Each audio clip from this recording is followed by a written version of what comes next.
Hello, everybody. This is my attempt to adapt Jordan Peterson's 12 Rules for Life into advice for younger students, middle school through high school and even into college. It got a little bit long, so I broke it into a number of segments. If you want to look at the rest, just take a look at my channel and enjoy.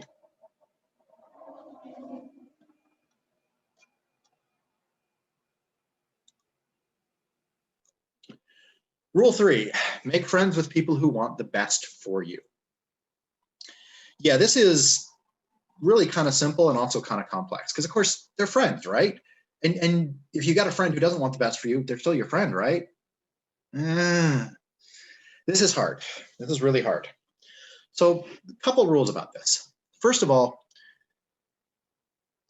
you're in a new situation and there's people who are really good at dealing with this situation. Maybe you want to be friends with them. Now, and also, by the way, there are some people who you should not be friends with, right? Like you run into someone and they're a complete jerk. Maybe you don't want to be friends with them, okay? But the reason you don't want to be friends with them is because they're a jerk to you. They don't want the best for you. They're interested in aggrandizing themselves by tearing you down. So they don't want the best from you. That's a good way to sort them out. We're moving on. But what you're really looking for is a couple things. One, these are friends who are good at something you want to be good at. All right, you're struggling at math. Any of your friends good at math, or do they all go, oh, math sucks, it's so miserable, I can't do math, I'm bad at math? No. So go make a friend who's good at math. And that doesn't mean they got to be your bestest buddy, but a good way to make friends with them, maybe study buddies at first, because guess what? They're going to help you by being better than you and by pulling you up to that level. And it's not like you specifically ask them, I want you to be my friend so I can become better at math. There's lots of other things that you can exchange between yourselves as part of a friendship.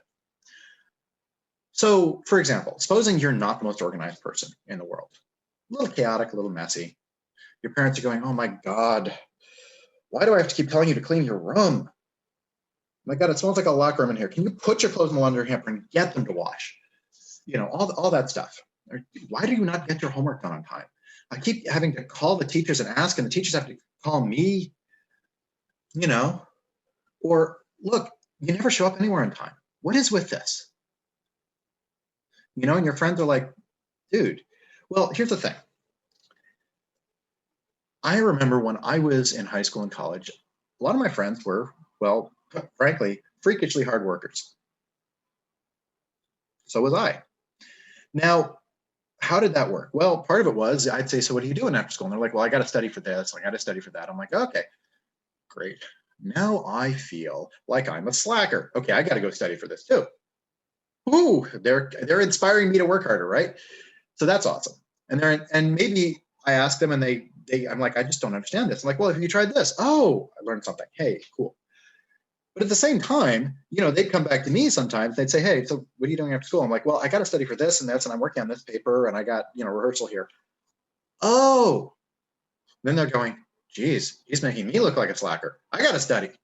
And so it goes back and forth. You're not scolding each other or nagging each other. You're inspiring each other, right? Instead of, well, I was going to go play Xbox all night and I wasn't going to bother to do my homework. It's, well, I'm doing my homework. Why aren't you? And the why aren't you part isn't even said. It's, I'm doing it. Here's my example. My example makes you better because you want to be like me. You're my friend. And that's kind of how this works. And also understand one other thing. This is also a corrective measure because they're going to get stuff from you, even if they're very different from you. So for example, supposing you run into someone who's hyper-neurotic and hyper-organized. Neurotic, by the way, is not meant to be like a judgmental term. Neurotic means they're very sensitive to negative emotion, which tends to produce a lot of anxiety and stuff like that because they're worried about being scared of things, right? That when they have a negative emotion like fear, or someone's disappointed with them, or someone's angry at them, it really hits them hard, much harder than maybe it does you.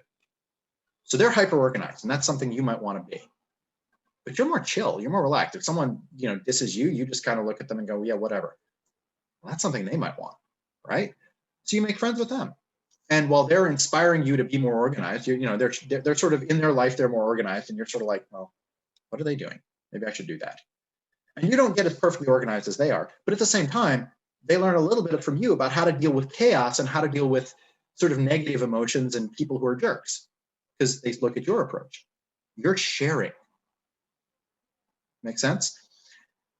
But the major way you know that this is a good friendship is if you can turn this into something where you both benefit, because they want the best for you and you want the best for them. So when, you got their back, they got your back, and you're continually inspiring each other. Being around them makes you a better person. Being around you makes them a better person. That's what you're looking for. And by the way, dating, you can find a person who being around them makes you a better person, makes you happier, more relaxed, makes you do better things, makes you engage with the world in a way you never did. That's the person you want to keep around, because they challenge you to be better and you challenge them to be better, right? A person who's judgmental and constantly telling you how to be better, that's a different issue. They are not your friends necessarily. They may be your bosses, they may be your parents, but they're not necessarily your friends. And they have a place in your life, but they're not your friends. They're not the people who are inspiring you to do better. They're the people who are telling you to. There's a difference. One other thing. Addicts. Now, this is not sort of a stay off drugs, kids message.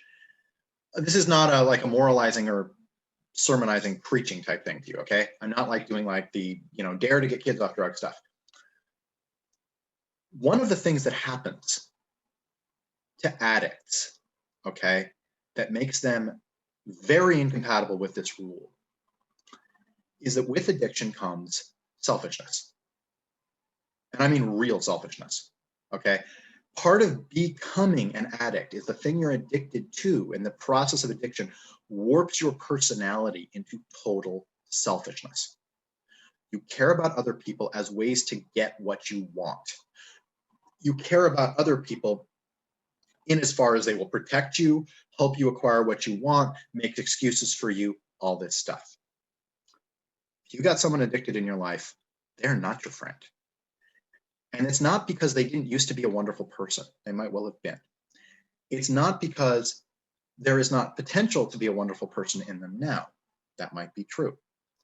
It is because once they are addicted, they cannot be a friend. Their internal process is not friendship anymore. It is using. They will use you. And they'll be friendly about it, but they'll drag you right down with them. They'll get you into the same stuff they are, because this is all they've got. They are supremely selfish. When you're getting off of an addiction, okay, and by the way, one of the other things that tends to happen is it freezes their maturation process. So this is the other thing about getting off of an addiction, is people who are getting out of an addiction very often are way behind in maturity. And you can tell these people because they stay behind. As you're growing up, as you're growing away, they stay right in the same sort of circles, the same sort of behaviors that they used to have. They have trouble maturing, okay? It's not something you want to be doing. But it's also, when they start breaking the addiction, part of what like groups like AA do is they force them to start being less selfish. They force them to start thinking about gratitude, to make gratitude journals. They force them to try to be more charitable, to try to consider other people, because part of what they have to do is break that selfishness. All right. The person has the addiction process makes you unbelievably self-centered. And part of being less addicted is to break that. But that also means that that person cannot be your friend.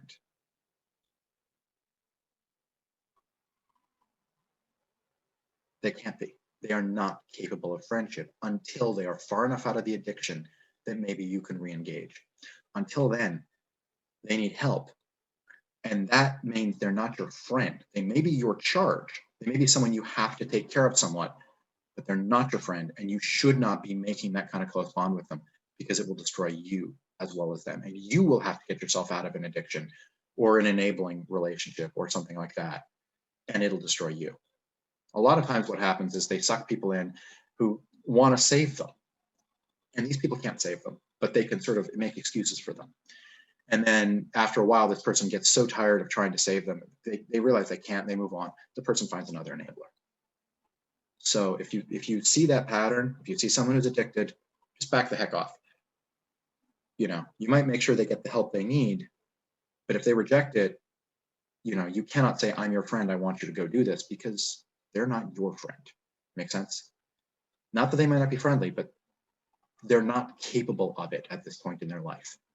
Maybe once they've recovered from the addiction, they'll be able to be a good friend again, but not right now. Anyway, thought I'd mention that.